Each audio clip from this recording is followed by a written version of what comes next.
Hi sir, welcome to my show again. Thank you so much. Thank you అండి. Thank you. And నాకు ఇది చాలా too much. ఇది మీరు సాయంత్రం ఫ్లైట్ పెట్టుకొని నాకు ఒక బిఫోర్ ఒక గంట ముందు ఇస్తాను ప్రామిస్ చేశాను. ఎక్కడైతే పీక్తూ ఉంటుంది అందుకని. అది కాకుండా ఇంకోటి మొన్న రెగ్యులర్గా 3-4 గంటలు ఇంటర్వ్యూ చేసి నన్ను ఒక అర్ధగంట ఇంటర్వ్యూ చేయమని పెట్టడం నాకు పెద్ద టెస్ట్ కూడా అది. Very sorry. మీరు మాత్రం 3 గంటల సినిమా మళ్ళీ వచ్చాక 6 hours వేసుకున్నాను మనం. Right, thank you sir. And okay, ఇప్పటివరకు సినిమా రిలీజ్ అయిన దగ్గర నుంచి అందరు పొగడ్తలతో ముంచేస్తున్నారు. అసలు దాంట్లో మీరు తడిసిపోయి ఉంటారు బహుశా. అఫ్కోర్స్ నేను సినిమా మీకు పర్సనల్గా ఎన్నోసార్లు ఫోన్ చేసి చెప్పాను, సినిమా చాలా బాగుంది అండ్ రివ్యూ కూడా ఇచ్చాను. మీ రివ్యూ కూడా చాలా బాగుంది. బట్ ఓకే, ప్రతికాట ఇంట్రడ్యూస్ చాలా బాగుంది. థ్యాంక్స్ అండి. Thank you so much sir.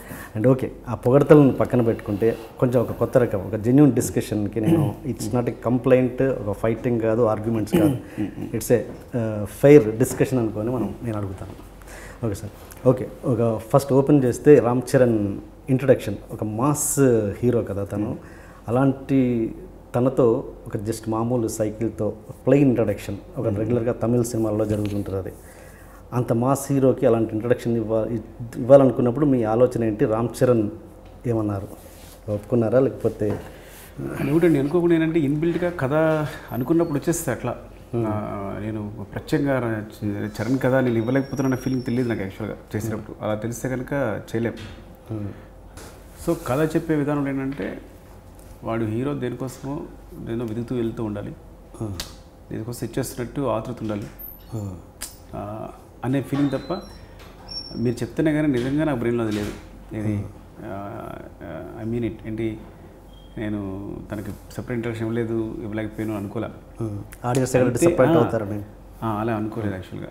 అయితే ఏంటంటే నేనేమనుకున్నానంటే నేను మంచి ఇంట్రడక్షన్ అంటే డైరెక్ట్గా టాప్ యాంగిల్ నుంచి ఆయన సౌండ్ మాత్రం వినిపిస్తుంటుంది. ఆ నెమ్మదిగా ఎవరో సైకిల్ తొక్కుతున్నారు అలా వెళ్ళి నెమ్మదిగా ఎవరు తొక్కుతున్నారని రివీల్ చేస్తే తన ఎక్స్ప్రెషన్ చూపించి రివీల్ చేద్దాం అనేది పెద్ద ఇంట్రడక్షన్ అనుకున్నాను నేను యాక్చువల్గా. ఓకే, సో మేబీ అది గట్టిగా నమ్మడం వల్ల నేను మళ్ళీ అది అంత కాన్ఫిడెంట్గా తీసాను. ఓకే. అండ్ ఆ షార్ట్ అది ఎన్ని టేక్స్ తీసుకున్నారు? అది ఆల్మోస్ట్ అంటే టూ షార్ట్స్లో కట్ అయినట్టుంది. ఎన్ని టేక్స్ తీసుకున్నారు అక్కడ నుంచి వచ్చి అతని ఫేస్ రివీల్ అయ్యేంత వరకు? యాక్చువల్లీ ఏంటంటే ఫ్లైకమ్తో చేసాం ముందు, చేసి ఒక 4-5 టేక్స్ చేసినప్పుడు వర్కౌట్ అవట్లా. అంటే అంతవరకు వెళ్తుంది కానీ తన దగ్గరికి వెళ్ళి రివీల్ అవ్వడం కష్టమైపోతుంది. అప్పుడు కట్ షార్ట్ అవుతుంది. సో అప్పుడు ఏం చేసామంటే గ్రాఫిక్స్కి వెళ్ళాం, సీజీకి వెళ్ళాం. అంటే సీజీ యాక్చువల్లీ సొంత బాగా చేశారు సీజీ అని తెలియకుండా. అయితే రిఫరెన్స్ ఉంది వాళ్ళకి. ఓకే, ఎలా అట్మాస్ఫియర్ చిన్న రిఫరెన్స్ ఉంది. సో లైటింగ్ రిఫరెన్స్ కానీ చుట్టూ అట్మాస్ఫియర్ రిఫరెన్స్ కానీ అంత ఉంది.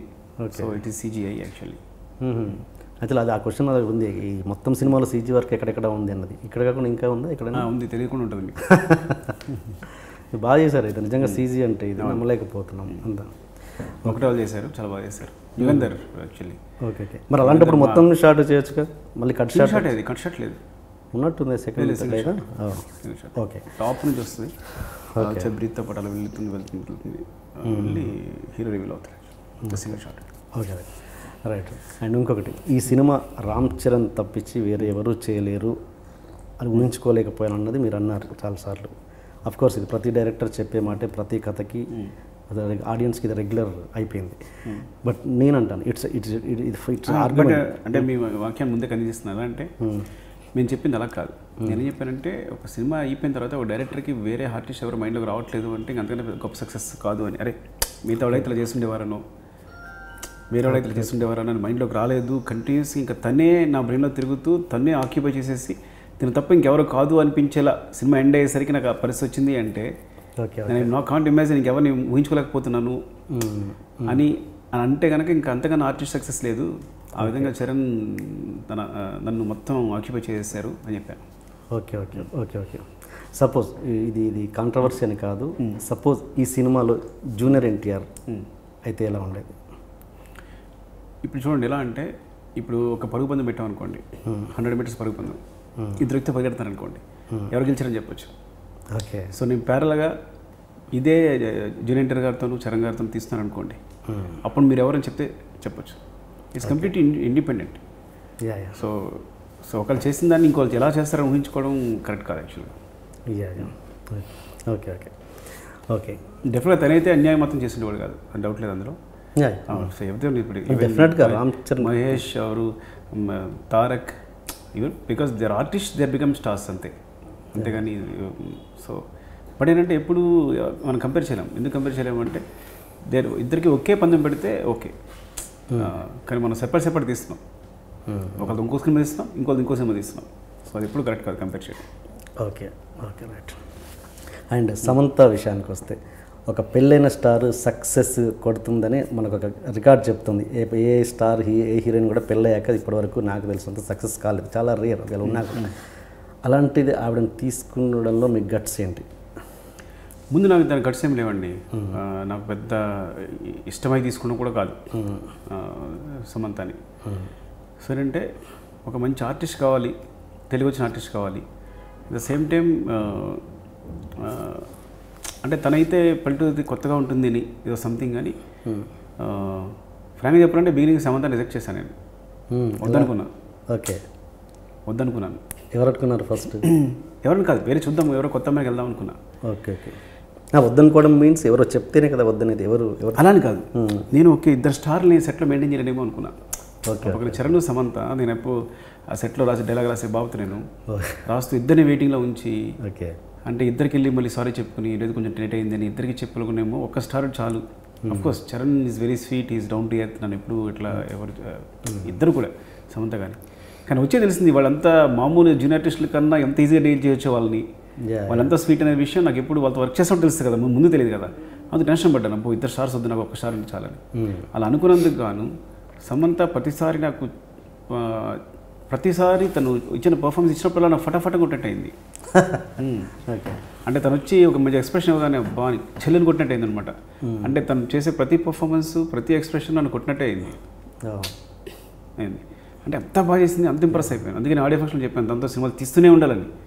ఆ లైఫ్ లాంగ్ తను 30 years వస్తే 30 years ఉన్న అమ్మాయిలాగా, 40 years వస్తే 40 years ఉన్న అమ్మాయి తీస్తూనే ఉండాలనిపించింది చెప్పాను. అంటే అంత ఇంప్రెస్ అయిపోయాను.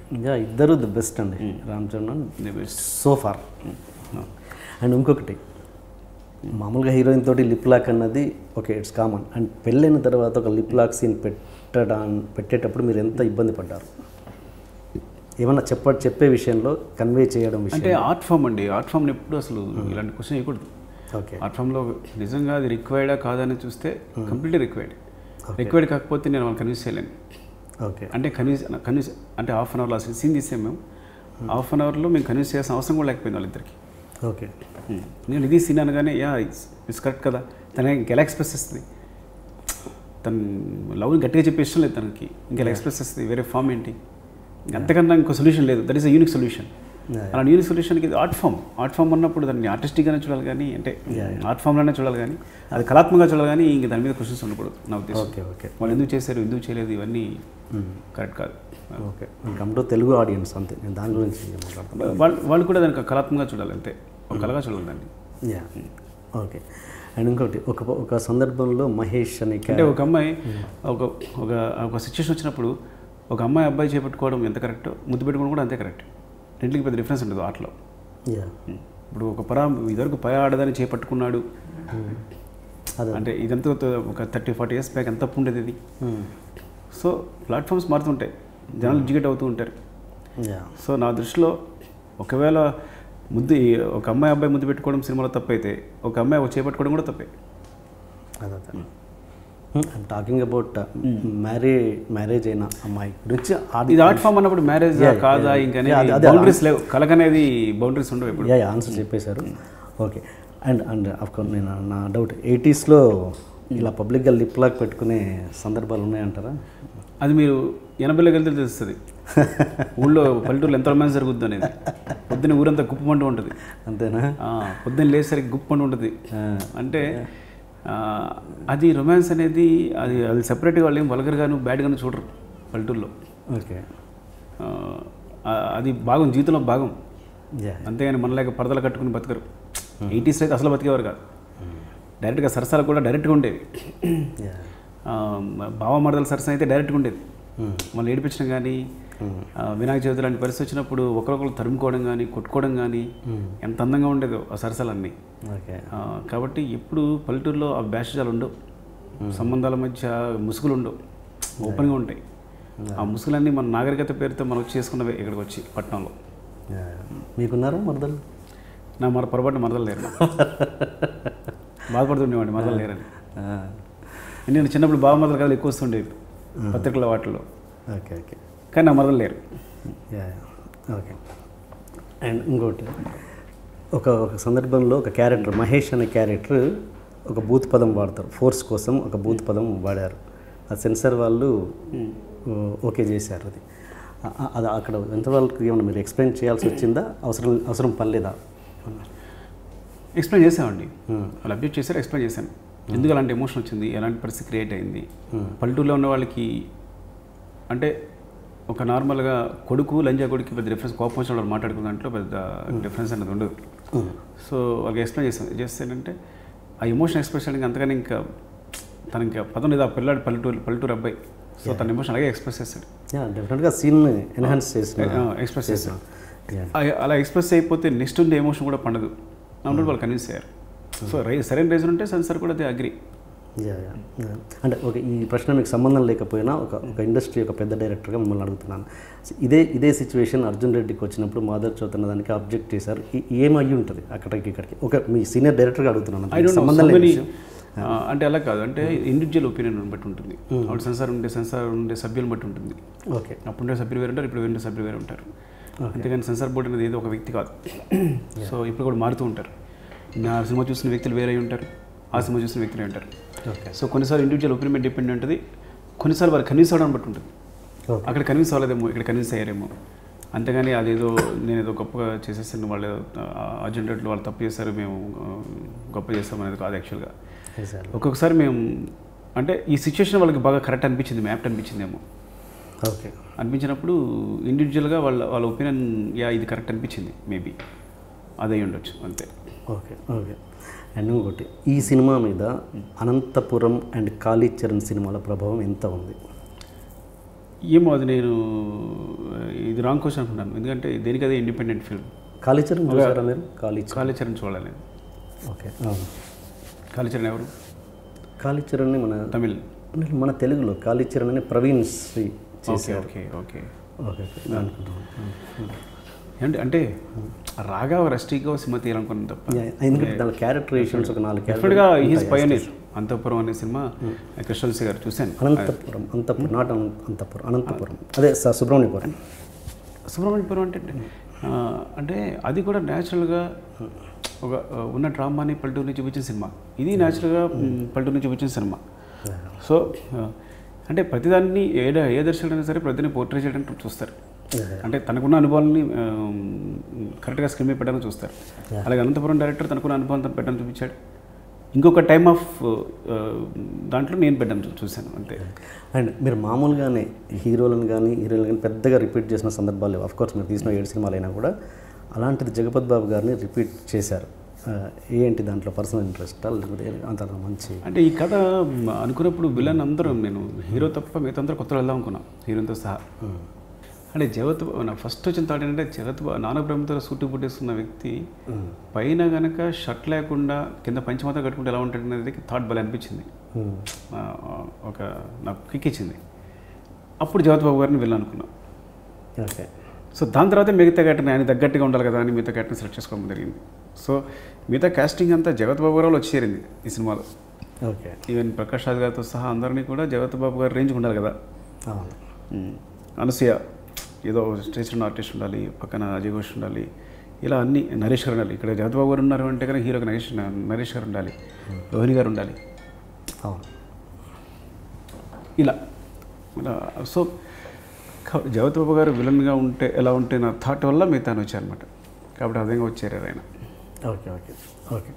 And Anasuya, I think Anasuya వేరే డైరెక్టర్ అయితే అంటే ఓకే మామూలు డైరెక్టర్ అయి ఉంటే కనుక డెఫినెట్గా ఒప్పుకునే కాకపోయి ఉండొచ్చు బహుశా. అంటే మీరు కాబట్టి మీ మీద గుడ్డి నమ్మకంతో బ్లైండ్గా ఒప్పేసుకొని ఉంటారు అంతేనా? లేకపోతే మేబీ కావచ్చు. తను భయపడుతూనే ఉంది ముందు నుంచి, నన్ను ఏంటి ఇంత పెద్ద ఏజ్ ఉన్న క్యారెక్టర్ చూపిస్తున్నారు అది ఇది అని చెప్పి వచ్చింది. కానీ ఏదో నమ్మకంతో చేసేసింది.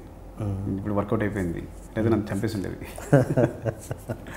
అండ్ నరేష్ గారి ఆ అపియరెన్స్ డ్రెస్ పరంగా నేను చెప్పినట్టుగా డ్రెస్ పరంగా చాలా కేర్. దాంట్లో మీ ఇన్వాల్వ్మెంట్ ఏమైనా ఉందా? తను ఓన్గా చేసేసుకున్నారా ఆ డ్రెస్ డిజైన్, అతని కోడ్? అది చేసాం కావాలండి వాంటెడ్గా. మీరంటే నరేష్ గారు ఫాదర్ నరేష్ గారు అవును. యా వాంటెడ్గా. బికాజ్ ఆ క్యారెక్టర్స్ రూమ్లో క్యారెక్టర్స్ అలాగే ఉంటాయి, వేసుకుని కూడా మళ్ళీ వేసుకుని ఉంటారు. సో టైలర్స్ అయినా కానీ వాళ్ళు సొంతంగా కుట్టుకునే అవకాశం ఉండదు, అంటే వాళ్ళకంటూ దాన్ని ఉపయోగించుకోరు. సో అలా రియల్ లైఫ్ క్యారెక్టర్స్ చూస్తుంటాం కాబట్టి థాట్ ఆఫ్ లైక్ దట్. ఈ సెట్ వేయడానికి, రంగస్థలం సెట్ వేయడానికి ఎగ్జాక్ట్గా ఎన్ని రోజులు పట్టింది అండ్ దాన్ని ఎప్పుడు డెమాలిష్ చేయబోతున్నారు, చేయ ఉద్దేశం? 50 days పట్టిందండి. అది డెమాలిష్ చేయట్లేదు, దాన్ని వేరే సినిమాలు ఉపయోగించుకుంటున్నాయి ఇప్పుడు. సో దాన్ని అటు ఇటు మార్చి, కాబట్టి ఆ సెట్ అలాగే ఉంచుతున్నాం. అది ఎవరి స్పేస్ అండి యాక్చువల్గా? స్పేస్ ఎవరిది అంటే వాళ్ళు, అది మన బుద్ధ్ బంగ్లా అని బాగా ఫేమస్ ప్లేస్ అది. బుద్ధ్ బంగ్లా వాళ్ళు అలా చేస్తున్నారు. బుద్ధ్ బంగ్లా అలా ఉంది, ఎంటీ ప్లేస్. బుద్ధ్ బంగ్లా పక్కన కదా, కొంచెం దూరంలో వేసారు కదా. ఓకే, ఎంటీ ప్లేస్ ఉంది, అక్కడ చాలా సెట్స్ వేసాం. జగడం సెట్ వేసాం, నాకు తెలిసి తారక్, ఎన్టీ రామారావు గారు, అశోక్ సెట్ వేశారు, so permanent Gabbar Singh set వేశారు. ఇట్లా చాలా సెట్స్ వేశారు అక్కడ. సో పర్మనెంట్గా ఉండిపోతుంది, పర్మనెంట్గా చాలా సెట్స్ వేస్తున్నారు అక్కడ. ఈ హౌస్, ఈ విలేజ్ ఉండిపోతుంది ఇంకా పర్మనెంట్గా అంటున్నాను. ఉంటుంది కానీ కొన్ని మార్పులతో ఉంటుంది. Okay okay. అండ్ నాకు తెలిసి ఇప్పటి వరకు తల్లిదండ్రులు చనిపోతే పాటలు ఉన్నాయి, భార్య చనిపోతే పాట, భర్త చనిపోతే పాటలు ఉన్నాయి, కానీ పిల్లలు చనిపోతే పాట అన్నది నాకు తెలిసి ఉన్నాయేమో బహుశా, బట్ నాకు అంత గుర్తులేదు. ఆ థాట్ ఎక్కడి నుంచి వచ్చిందండి? అది అసలు పిల్లాడు చనిపోతే అది మీన్ అది లేదండి, అంటే ముందు హీరోకి అన్యాయం జరగాలి అని అనుకున్నప్పుడే నాకు బ్రదర్ సెంటిమెంట్ అంటే ఇష్టం బాగా. అంటే కథ జరిగినప్పుడు ఏమనుకుంటాం, హీరోకి అన్యాయం జరగాలి అనుకుంటాం. అది జరిగితే కదా హీరో రివోల్ట్ అవుతాడు, తిరగబడతాడు అని. సో అది నాకు బ్రదర్ సెంటిమెంట్ అంటే బాగా ఇష్టం కాబట్టి, అనుబంధం అంటే చాలా ఇష్టం కాబట్టి, సో హీరోకి బ్రదర్ని పెట్టడం జరిగింది. Okay okay. సో డెఫినెట్గా బ్రదర్ని పెట్టినప్పుడే బ్రదర్ డెత్ అనేది ఖాయం కథలో. సో అయిపోయిన తర్వాత అందరి ఎమోషన్ చూపించడానికి ఒక సాంగ్ కావాలనిపించింది, ఏదైతేనే కరెక్ట్గా ఎక్స్ప్రెస్ చేయగలం. అలాగే మన ఏమంటాం, మనం అంతిమ సంస్కారాలు చూస్తుంటాం కదా నా విలేజ్లో, అవన్నీ ఎప్పుడు జరుగుతుంటాయి, మా నాన్నగారు జరిగినప్పుడు అన్నీ చూస్తూ ఉన్నాం. సో అవి కరెక్ట్గా చూపిస్తే బాగుండు అనిపించింది. అన్నీ జరిగేటప్పుడు మైండ్లో ఉండిపోయాయి జరిగేటప్పుడు అట్లా. అదే కాకుండా నేను నా డైరెక్షన్ డిపార్ట్మెంట్ అందరూ ఏం జరుగుతుందని రీసెర్చ్ చేసాం. యాక్చువల్లీ ఏం చేస్తారు అప్పుడు అని రీసెర్చ్ చేసాం. అలాగే ఒక ముసలాయిని పిలిపించాం, అసలు ఇలా జరిగేటప్పుడు ఏం జరుగుతుంది అని. సో అందులో మనకు కావాల్సిన అన్ని జాగ్రత్తగా ఏరుకుని, ఇదైతే ఎమోషనల్గా ఉంటుంది, ఇదైతే ఎమోషనల్గా ఉంటుంది, ఇదైతే ఎమోషనల్గా ఉంటుంది చెప్పి అవి పోగు చేసి తీయడం జరిగింది. Okay okay. అండ్ ఈ సినిమా విషయంలో ఏ పార్ట్ అయినా ఎప్పుడైనా మీరు అనిపించింది ఎక్స్పెరిమెంట్ చేస్తున్నామేమో, ఇది వర్కౌట్ అవుద్దో కాదో అనే డైలమాలో ఉన్నారా ఏ విషయంలోనైనా సినిమా మొత్తం? లేదండి, ఎందుకంటే కథ స్ట్రాంగ్గా వచ్చింది. అంటే ఇంత పెద్ద హిట్ అవుద్ది, ఇంత పెద్ద సక్సెస్ అవుతుంది, ఇవన్నీ ఏమి ఊహించలే సక్సెస్ కావాలని. బట్ డెఫినెట్గా ఫస్ట్ నుంచి కూడా ఒక సూపర్ హిట్ అవుద్ది డెఫినెట్గా. ఈ సినిమా మాత్రం ఎక్కడ తప్పు చేయదని మాత్రం బాగా నమ్ముకుంది. నా ప్రొడ్యూసర్స్ కథ చెప్పినప్పుడు బాగా నమ్మారు, నేను నమ్మాను. ఎందుకంటే కథ చెప్పినప్పుడు అంత ఎమోషనల్ ఫీల్ అయ్యారు అందరూ కూడా. నేను మొట్టమొదటి కథ చెప్పినప్పుడు మా ప్రొడ్యూసర్ రవి గారు అయితే కింద కొంచెం గట్టిగా హక్ చేసుకుని, ఇది బ్లాక్ బస్టర్ అండి, పెద్ద హిట్ అయిపోయింది నాకు ఓకే ఆయన ఎగ్జైట్ అయ్యారేమో అనుకున్నాను యాక్చువల్గా. లేదు ఈ సినిమా ఉన్న ఎమోషన్ దమ్ము తెలియదు మీకు, వేరే ఉంటుంది అనేవారు ఆయన. బట్ సినిమా మాత్రం తప్పు చేయదు అనేది 100%. నేను ఎప్పుడు నాకు ఇంకో సినిమా ఉంటుంది అని ఉద్దేశంతో చేస్తున్న సినిమా అనమాట. అంటే ఈ సినిమా చూస్తే ఓకే తప్పు చేయదు, వెళ్ళిపోద్ది అనే ఉద్దేశమే. కానీ ఇంత మంచి రెస్పాన్స్ ఇదంతా వస్తుంది అని actually I didn't expect. Actually ఈ సినిమా ఇంత బ్లాక్ బస్టర్ అవడానికి మెయిన్ రీజన్ ఏమనుకుంటున్నారు అనలైజ్ చేస్తే? ఒకటి అంటే ఏదైనా కథేనండి, మీరు కథలో ఎలాంటి ఏం పెట్టినా సరే కథ సరిగా లేకపోతే, కథనం సరిగా లేకపోతే అది చేయలేం. ఇప్పుడు ఇదే కథని ఇప్పుడు సపోజ్ నేను ఎవరో ఒక కొత్తతో తీస్తే ఒకలా ఉంటుంది, ఒక స్టార్ రామ్ చరణ్తో తీస్తే వేరేలా ఉంటుంది. సో ఇంత కథని ఇంత మోసుకెళ్ళిపోతారు. స్టార్లకు ఉన్న ప్లస్ అది యాక్చువల్గా. సో ఎప్పుడైతే ఈ డెఫ్ అనే క్యారెక్టర్ యాడ్ అయిందో కథకి, అది రామ్ చరణ్ చేయడం, తన పర్ఫార్మెన్స్ అద్భుతంగా ఉండడం, సో ఇవన్నీ తీసుకెళ్ళిపోయి కథని ఎక్కడికో తీసుకెళ్ళిపోయాయి. Okay okay. అండ్ నాన్నకు ప్రేమతోలో ఆ డేట్ మిస్టేక్ చిన్న చేశారు కదా, అలాంటి ప్రేక్షకులు గుర్తించలేని తప్పులు ఏమైనా మీరు చేశారా ఇందులో?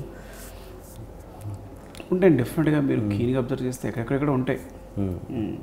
ఆ బ్యాక్గ్రౌండ్లో ఏదో ఒకటి అదేంటి అలా చేస్తారని చెప్పి నాకు ఇప్పుడు సినిమా చూసినప్పుడు ఆ బ్యాక్గ్రౌండ్లో ఏదో కనిపిస్తుంటుంది నాకు. అంటే సినిమా చూసినప్పుడు ముందు ఎమోషన్ పక్కన పెట్టేసి అదిగో అలా వెళ్ళమని చెప్పాను అలా వెళ్ళలేదు. అదే ఉంటుంది, అదిగో ఆ పిల్ల చూడు ఇంజక్షన్ పట్టుకునే కూర్చుంది, సో వెళ్ళి చేయమని చెప్పాను కదా అక్కడే పట్టు కూర్చుంది అలా. సో ఇవన్నీ టేక్లోనా చూసాక తర్వాత టేక్ అయిపోయినాక అంటున్నారా? టేక్లో మనం హీరో ఎమోషన్ మీద ఫ్రంట్ క్యారెక్టర్స్ ఏమైనా ఎమోషన్ మీద ఉంటాం, అదే వాళ్ళు టేక్లో టేక్ టూలో టేక్ 3 చెప్తాం కానీ టేక్ 4 కూడా వాళ్ళు కరెక్ట్ అవ్వరు. సో ఇలాంటి చిన్ని నాకు తెలిసినవి కూడా ఉంటాయి, కీనిగా అబ్జర్వ్ చేస్తూ ఉంటాయి, లేకుండా ఉండు. కానీ మ్యాక్సిమం ట్రై చేసాం అంతే. అదేంటి ఇది ఫ్లాలెస్ సినిమా అని చెప్పలేను నేను, 80s ఫ్లా అని చెప్పలేను. ఈ టాపిక్ వచ్చింది కాబట్టి అడుగుతున్నాను. మీరు రామ్ చరణ్ ఆది చంపేసాను, ఆయన ఏదో హోటల్లో హోటల్లో తీసుకురానికి లోపలికి వెళ్తాడు, ఈ లోపు చంపేస్తారు, వెళ్ళిపోతారు. బయటకు వచ్చి ఆ చావుతోటి అతను పట్టుకొని ఏడుస్తున్నప్పుడు వెనక బ్యాక్గ్రౌండ్లో ముసలమ్మ ఉంటుంది. మామూలుగా తను ఎవరిని జూనియర్ ఆర్టిస్ట్ని పెట్టి ఉంటారు. మామూలుగా వేరే డైరెక్టర్ని అయితే ఈ క్వశ్చన్ అడిగాం, మీరు అలాంటి ఎక్స్పీరియన్స్ డైరెక్టర్ కాబట్టి మిమ్మల్ని ఆ ప్రశ్న.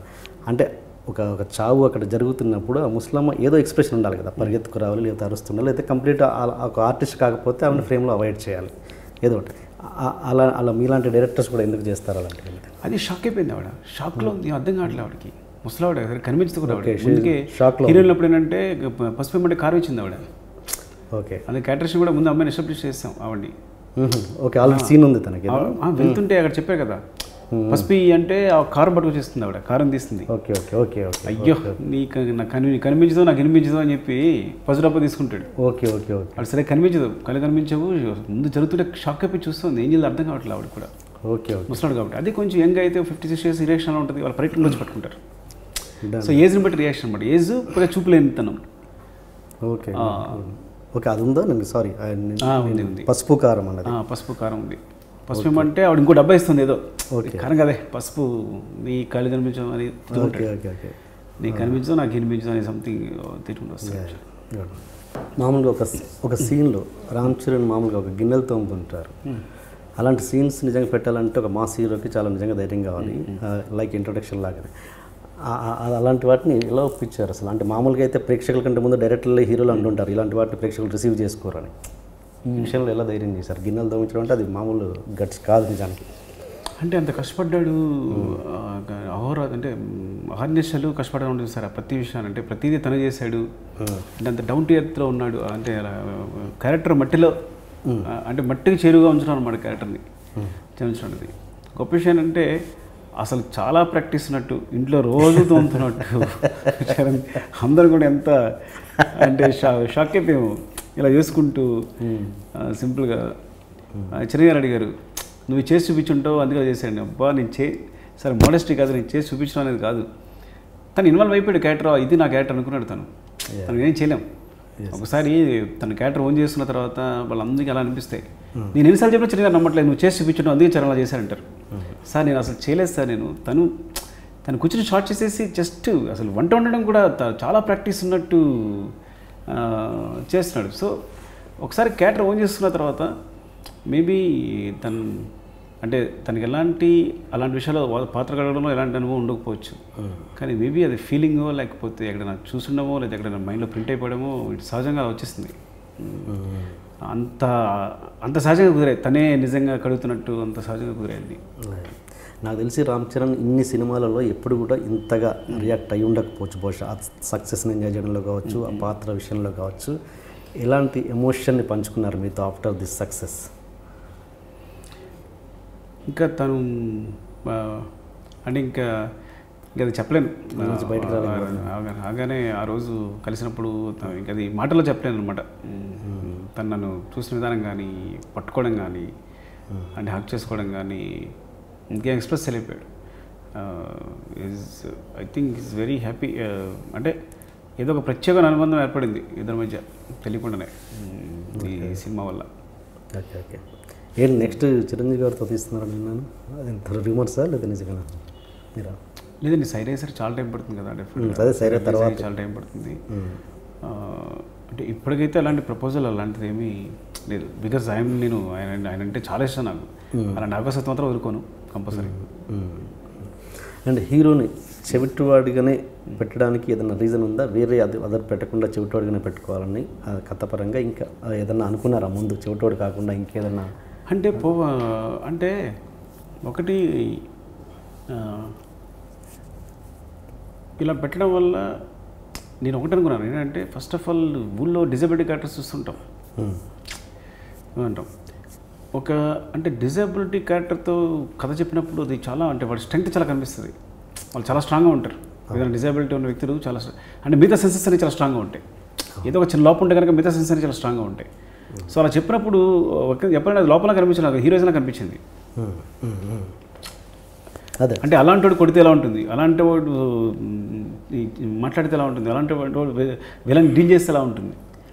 సో ఇవన్నీ కొత్త కొత్త అనిపించినప్పుడు ఎక్కడ ప్రతి సిచ్యువేషన్ని కూడా అది ఉన్న నార్మల్ సిచ్యువేషన్ కూడా కొత్త సీన్ చేస్తుంటుంది అలాంటి క్యారెక్టర్ పెట్టడం వల్ల. సో అది అప్పుడు కథ మామూలుగానే ఉన్నా కానీ దాన్ని బట్టి కథలో అక్కడ అడాప్ట్ చేస్తుంటారు అనమాట దాన్ని క్యారెక్టర్ని. Okay okay. అండ్ జగపతి బాబు గారి విషయానికి వస్తే అండ్ ఫుల్ అంటే క్యారెక్టర్ వల్ల కథ కాదు ఇది యాక్చువల్గా.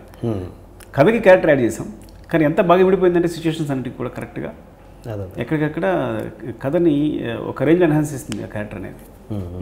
అదే కొంతమంది యాంగిల్ ఏంటంటే జగపతి బాబు గారికి అంత బిల్డప్ ఇచ్చారు, చాలా మొత్తం సినిమా అంతా అతని మీద రన్ అయిపోయింది, చివరికి చూస్తే చాలా అతి మామూలుగా అన్ని చంపేశారు అన్నది ఒక వర్గం. ఇది ఎంత మీరు దాన్ని ఎలా ఆన్సర్ చేస్తారు? అంటే జగతోని పాముకి రిఫరెన్స్గా తీసుకున్నాను, స్నేక్ రిఫరెన్స్ తీసుకున్నాను. తీసుకున్నప్పుడు ఏంటంటే అలాగే చంపించాలనుకున్నాను. పావును కర్రతో కొట్టి చంపుతాం కాబట్టి ముందు నుంచి కూడా హీరో పావును వెతుకుతున్నాడు. ఆ పావును వెతుకుతున్నప్పుడు కుబుస ఎలా కనిపించిందో అక్కడే తన వెతుకుతున్నప్పుడు తన అంగి బనియన్ కనిపిస్తుంది. సో దాని నుంచి ఒక పుట్ట లాంటి దాంట్లో తను ఉంటాడు. సో తను కొట్టడం కూడా క్రూరంగా అలాగే కొట్టాలనుకున్నా. అయితే కొట్టేటప్పుడు ఏంటంటే ఇద్దరిని తను ఎలా కొట్టాడో చూపించవచ్చు, కానీ సాధారణంగా మనం పాముని కొట్టేటప్పుడు పాముని కొట్టే వాళ్ళని కలిపి కంపోజ్ చేయలేం. అంటే పాముని కొడుతున్న ఫీలింగ్ రాదు అలా కొట్టిస్తే. కాబట్టి పాము పారిపోతుంటే కొడుతున్నట్టు ఉండాలి. సో ఆ రిఫరెన్స్తోనే తను ఎలా కొట్టాడని చూపించాలి నేను. ఇంకా అంటే ఎలా అనేది చూపించలేదు, అంటే నేను సజెస్టివ్గా చెప్పాను అనమాట. అంటే హీరో ఎమోషన్ కొట్టడం మాత్రం చూపించాను. అది ప్రతి క్యారెక్టర్ ఎమోషన్, విలన్ చంపాలనుకునే ప్రతి క్యారెక్టర్ ఎమోషన్ని హీరో ఎమోషన్గా చూపించాను. కానీ తను ఎలా దెబ్బలు తింటున్నాడో చూపించలేదు. అంతా అయిపోయిన తర్వాత తను పడిపోయి ఉంటాడు, అంటే ఎలా దెబ్బలు తినున్నాడు అనేది ఓపెన్ చేశాను అనమాట. యాక్చువల్గా ఆ అవకాశం మాత్రం పాము రిఫరెన్స్గా తీసుకున్నాను కాబట్టి స్ట్రాంగ్గా పాములాగే చంపాలి, పాములాగే చూపించాలి, డెత్ కూడా పాములాగే ఉండాలని చూపించాను అనమాట. మేబీ అందువల్ల డిసప్పాయింట్ అయ్యి ఉండొచ్చు, కానీ నా థాట్ ఏంటో ఫస్ట్ నుంచి అలా కంటిన్యూ అయింది కాబట్టి దాన్ని ఫినిషింగ్ ఇద్దాం అనుకున్నాను. వన్ నేను కొన్ని సినిమాకి మీరు మొన్న ఏదో ఇంటర్వ్యూలో అన్నారు, ఆ సినిమాకి నాకు టైం దొరకలేదు, నాకు టైం దొరికి ఉంటే కనుక అది ఒక బ్లాక్ బస్టర్ అవ్వాల్సిన సినిమాని ఫ్లాప్ చేశాను, నా చేతి ఎట్లారా అని అన్నారు మీరే. అంటే ఏది ఒకటి రెండు ఎగ్జాంపుల్స్ చెప్పగలరా అన్నారు సార్, జస్ట్ ఫర్ ఆడియన్స్? అంటే టైం దొరకవచ్చు బ్లాక్ బస్టర్ అనేది ఒకటి ఏదో ఎస్కేపిజం. ఇప్పుడు సమయానుకూలంగా ఏదో ఆన్సర్ చెప్పేసి ఉంటాను. అంటే నాకు ఎందుకు ఆ సినిమాని హిట్ చేసే సినిమాని ఫ్లాప్ చేసే సినిమాని బాగా కలుగుతుంటుంది. ఇది నా చేతిలో ఉంది, ఇంకా నేను కొన్ని చేసి ఉండొచ్చేమో అనిపించింది. ఒకటి నాకు బోర్డు టైం ఇచ్చారు. ఎగ్జాంపుల్ ఏంటంటే దానికి ఇంకో వెర్షన్ ఉంది. కొన్నిసార్లు ఒక సీన్ వెర్షన్ మొత్తం మార్చేయచ్చు. ఓకే, దాని వెర్షన్ అంటే ఫస్ట్ హాఫ్ అంతా అయిపోయిన తర్వాత ఇంటర్వెల్కి యాక్చువల్గా హీరో అంతా డ్రామా ప్లే చేసిన కూడా ఒక వెర్షన్ ఉంది యాక్చువల్గా. దాన్ని బట్టి అంటే అదంతా తనకు ప్రాబ్లం లేదు కానీ ప్లే చేస్తున్నాడు అని. ఓకే, ఎక్కడ నేను ఏమనుకున్నాను, ఎమోషన్ సైడ్ వెళ్ళిపోయాను. అంటే ప్రాబ్లం లేదు అంటే ఏదో ఎమోషన్ మిస్ అవుతుందని చెప్పి, కానీ హీరోయిజం చాలా బాగా పెరిగేది. నేను ఆ వెర్షన్ చెప్పినప్పుడు ప్రొడ్యూసర్ రామ్ గారు నన్ను గట్టిగా కొట్టేశారు, కొడుతూ ఉన్నారు, బాగా అంటూనే ఉన్నారు వెర్షన్ చెప్పినప్పుడు. అంటే నేను కనీసం ఏదో ఇంకొక 2 సీన్లు ఎక్స్ట్రా తీసి ఎడిటింగ్ టేబుల్ పైన ఒకసారి ఇది ఎలా అయితే ఎలా ఉంటుంది, ఇది ఎలా అయితే ఉంటుందో చూసుకునే అవకాశం ఉండేదేమో అని ఏదో ఎస్కేపిజం. కానీ ఎందుకో నాకు ఇంకా బాధ ఏంటంటే హిట్ కావాల్సిన సినిమా నా చేతులారా ఫ్లాప్ చేస్తేనేమో, అర్థం కాకుండా చేస్తేనేమో, లేదా కొన్నిసార్లు ఏంటంటే లెంగ్త్ కోసం, ఈసారి లెంగ్త్ కోసం పర్టికులర్గా కూర్చోడం కూడా కారణం అదే. మనకి లెంగ్త్ కోసం చాలా చోట్ల కట్ చేస్తే నేను మేబీ దానివల్ల అర్థం కాకుండా పోయిందేమో అని ఫీలింగ్ వస్తుంటుంది. చిన్న 2-3 సెకండ్ల కోసం చాలా లేపేసి లెంగ్త్ తగ్గించడం కోసం కష్టపడిపోయాను. ఈ సినిమాకి ఆ అనుభవం గుర్తుండి లేదు, ఈ సినిమా ఎమోషన్ని అలాగే చెప్దాం, ఉన్నట్టు చెప్దాం, ట్రూగా చెప్దాం కదని. అప్పుడు చూసినప్పుడు ఎలా రిసీవ్స్లో చూద్దాం. అంటే నేను ఆడియన్స్ గురించి అన్నట్లు, నేను చిరంజీవి గారు కావచ్చు, నా ప్రొడ్యూసర్స్ కావచ్చు అని. కానీ అలా ఉంచినప్పుడు చిరంజీవి గారు చూసి ఒక్క ఫ్రేమ్ కూడా తీయట్లేదని ఎప్పుడున్నారో కాన్ఫిడెన్స్ వచ్చేస్తుంది. చిరంజీవి గారు ఆ మాట అనకపోతే డెఫినెట్గా కొంత లెంగ్త్ లేపేసి ఉండేవాడిని.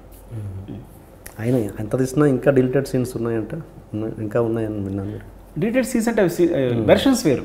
వెర్షన్స్ ఒక 2-3 సీన్స్ తీసాను నేను. తీసి ఆ వెర్షన్ వేరు, ఓకే, అవి తీసేస్తే ఈ వెర్షన్ వేరు, అట్లా అదే అంత కామెడీ ఉంటుంది అందులో. ఆ కామెడీ తీసేసి మళ్ళీ ఆ సీన్ బిగినింగ్లు ఎండింగ్లు తీసి కనెక్ట్ చేశాను అనమాట actually. Okay okay. So 2 versions నా దగ్గర ఉన్నాయి. ఒకటి ఫుల్ సెకండ్ హాఫ్లో ఎంటర్టైన్ చేస్తూ ఉండే ఒక వెర్షన్ ఉంది, అట్ ద సేమ్ టైం ఎమోషనల్గా కంటిన్యూస్గా కథే చెప్పే ఒక వెర్షన్ ఉంది. నేను కథ ట్రూగా చెప్దామని ముందు ఒక వెర్షన్ కట్ చేసేసి ఇదే అనుకుని అందరికీ, వాళ్ళందరికీ ఎవరికి కూడా తెలియదు ఇంకో వెర్షన్ అట్టు కూడా సరిగా. ఓకే. సో ఇదే చూపించాను అనమాట. ఫ్యూచర్లో ఇంకా సుకుమార్ గారి సినిమాలన్నీ 3 గంటలు ఎక్స్పెక్ట్ చేయొచ్చా? ఇంకా సినిమాని బట్టి అండి. ఇప్పుడు 100% ఉందనుకోండి 2 hours 15 minutes ఏదైనా కట్ చేసిన సీన్ తీసిన సీన్ తీసేసి కూడా లేదు. ఇప్పుడు ఆర్య ఉందనుకోండి 2 hours 15 minutes 2 hours 16 minutes. So కథను బట్టి ఈ కథ ఇప్పుడు ఎమోషన్ చెప్పడానికి అన్ని కట్స్ చేసేసాం. అన్నం పట్టుకుని ఏడుస్తున్నాడు అంటే ఆ లెంగ్త్ ఉండాలి, అప్పుడే మనం ఫీల్ అవుతాం. మదర్ పట్టుకుందంటే ఆ లెంగ్త్ ఉండాలి సాంగ్లో కూడా, అంటే ఏ విషయమైనా సరే. కాబట్టి ఎమోషన్ని ఒకటి మాత్రం నిజం, ఎమోషన్ ఎక్కడ వచ్చినా కానీ అంత కొంచెం దాన్ని లెంగ్త్గా చెప్పాలని మాత్రం డిసైడ్ అయ్యాను. ఓకే, అది మాత్రం నిజం. అలాగని సినిమాని బట్టి లెంగ్త్ ఉంటుంది అంతే. అంతేగాని ఈ కథ ఆ లెంగ్త్ని కోరుకుంది. ఇంత లెంగ్త్ ఉన్నా కానీ ఈ కథని పూర్తిగా చెప్పలేము. అంత 3 hours ఎక్స్పీరియన్స్ ఉంటేనే బ్రెయిన్లోకి ఒక నిండుగా ఉంటుందని ఫీలింగ్ అంతే. అంటే ఇది మీరు హర్ట్ అయినా ఈ ప్రశ్న అడుగుతాను. మీరు అంటే ఈ అర్జున్ రెడ్డి అన్నది ఇండస్ట్రీని ఆ విషయంలో ఏమైనా ఇన్ఫ్లుయెన్స్ చేసిందా? పెద్ద ఇన్ఫ్లుయెన్స్ అనేది డెఫినెట్గా అయ్యి ఉండొచ్చు ఎక్కడో బ్రెయిన్లో. బికాస్ ఆ సక్సెస్ అనేది మాకు కూడా అందరూ ధైర్యంగా ఉండొచ్చు, అసలు తప్పలేదు అందులో. అక్కడే ఇన్స్పిరేషన్ కూడా చాలామంది స్టార్ట్ అయ్యి ఉండొచ్చు. అయ్యి ఉండొచ్చు. మేబీ అదే నాకు ధైర్యం కూడా ఇచ్చి ఉండొచ్చు కూడా. ఇందులో హర్ట్ అవ్వాల్సిందే ఉంది. కొంతమంది జనాలలో ఉంది, ఇండస్ట్రీ వాళ్ళు కొంతమందిలో బయట. నాకు తెలిసింది కాబట్టి అడుగుతున్నాను. ఏంటంటే ఈ సినిమా రంగస్థలంలో పెద్ద గొప్ప కథ ఏం కాదు, బట్ ఇట్ జస్ట్ హ్యాపెండ్ అంతే. ఎందుకు ఇంత ఒక బజ్ వచ్చింది, ఇది సూపర్ హిట్ అయింది అనే బ్యాచ్కి మీరేం చెప్తారు సార్? అంటే ఇండివిజువల్ ఒపీనియన్ అండి. మనం అనుకుంది ఏదో మంచి కథ అనుకుని తీస్తాం, కంపల్సరీ ఆ కథ అనుకోకపోతే కానీ అంత కాన్ఫిడెన్స్ రాదు, తీయడం కావాల్సిన శక్తి రాదు ముందు అసలు. ప్రతిదీ మనం గొప్పది అనుకునే ఫ్లాప్ ఫ్లాప్ సినిమా కూడా మనం చాలా గొప్పది అనుకుని తీస్తాం. సో అలా నా ఒపీనియన్ అంటే నా ఒపీనియన్ ఆడియన్స్ ఒపీనియన్ మ్యాచ్ అయినప్పుడు అలా ఉంటుంది. మేబీ వాళ్ళు అనుకున్నది కరెక్ట్, అది నేను కరెక్ట్గా చెప్పలేను. ఇండివిజువల్ ఒపీనియన్ అది. సో వాళ్ళని కూడా ఖండించలేను కూడా. ఓకే. అండ్ ఫోక్ సాంగ్ విషయానికి వస్తే దేవిశ్రీ ఆ పాట పాడారు కదా, అప్పటికి ప్రీ రిలీజ్ ఫంక్షన్లో అతనితో పాడించారు. అప్పటికి మీకు తెలియదా ఆ పాట దేవిశ్రీ ప్రసాద్ పాడాడు అన్న విషయం? ప్రీ రిలీజ్కి ఇంకా ఫైనల్ మిక్స్ అవ్వలేదా? Okay okay. Pre release final mix అవ్వలేదు. తన పాట ఎందుకు ఉంచాం మేము చెప్పండి. అదే అసలు కొన్ని ఆపోజిట్లో ఆలోచిస్తే తన పాట తీసేయడానికి రీజన్ చెప్తాం కానీ తీసేయకుండా ఉన్న రీజన్ అని చెప్పండి.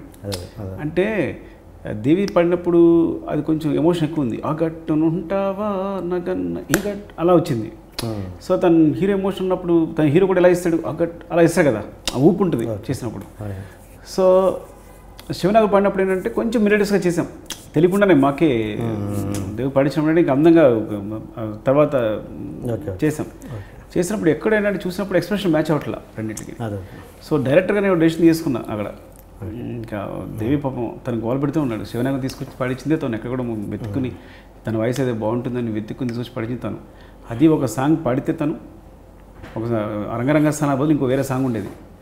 ఆ సాంగ్ శివనాగ పాడించాం. కానీ ఆ సాంగ్ కుదరలేదు చివరిలో పెట్టడం. రంగరంగస్థలంలో పెట్టాం.